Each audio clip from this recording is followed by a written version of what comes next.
அடுப்பில் கடாய் வச்சு அதில் இதை மாதிரி கட் பண்ண பைனாப்பிளை சேர்த்துக்கலாம். சேர்த்து இதை நல்லா வதக்கிக்கலாம்.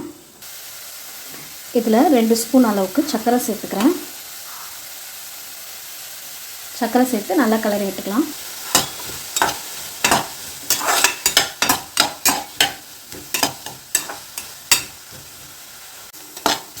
இதை மாதிரி பைனாப்பிள் கொஞ்சம் வெந்ததும் அடுப்பை ஆஃப் பண்ணிவிட்டு இந்த பைனாப்பிளை ஆற வச்சிடலாம்.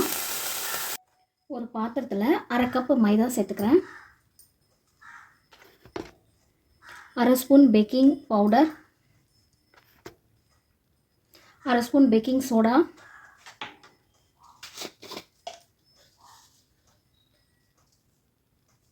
கொஞ்சமாக உப்பு, இதெல்லாம் சேர்த்து நல்லா மிக்ஸ் பண்ணிக்கலாம்.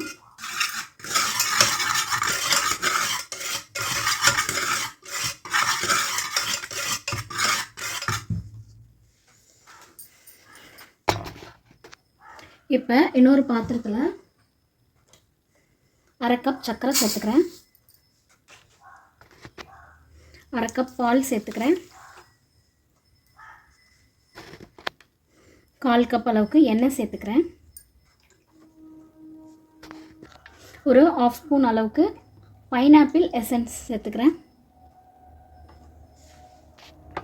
இதை நல்லா மிக்ஸ் பண்ணிக்கலாம்.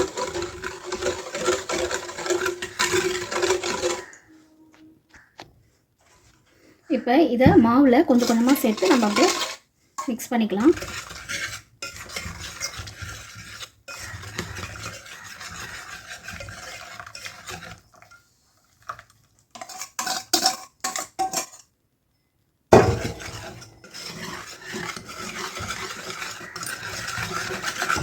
நல்லா கட்டி இல்லாமல் மிக்ஸ் பண்ணிக்கலாம்.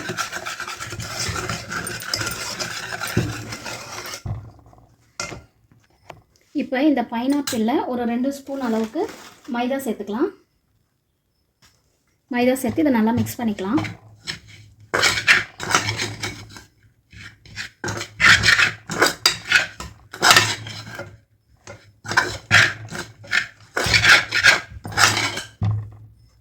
இப்போ இந்த பைனாப்பிளை இந்த மாவில் சேர்த்துலாம். சேர்த்து நல்லா மிக்ஸ் பண்ணிக்கலாம்.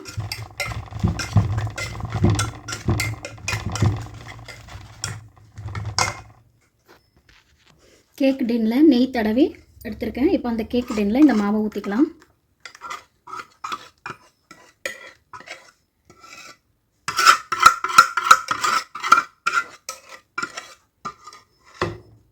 கேக் டின்னை இப்படி கட்டிக்கலாம். அடுப்பில் குக்கர் வச்சு இது மாதிரி நான் ஒரு ஸ்டாண்டு வச்சுக்கிறேன்.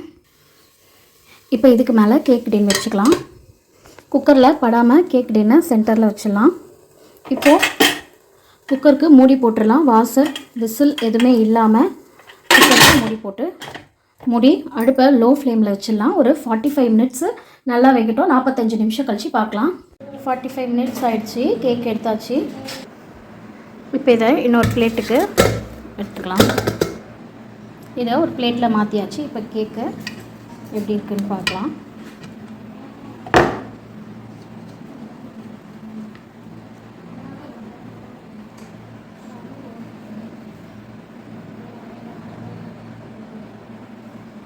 கேக்கு நல்லா வந்திருக்கு. நீங்களும் வீட்டில் ட்ரை பண்ணி பாருங்கள். ட்ரை பண்ணி பார்த்துட்டு எப்படி இருந்துச்சுன்னு கமெண்ட்டில் சொல்லுங்கள்.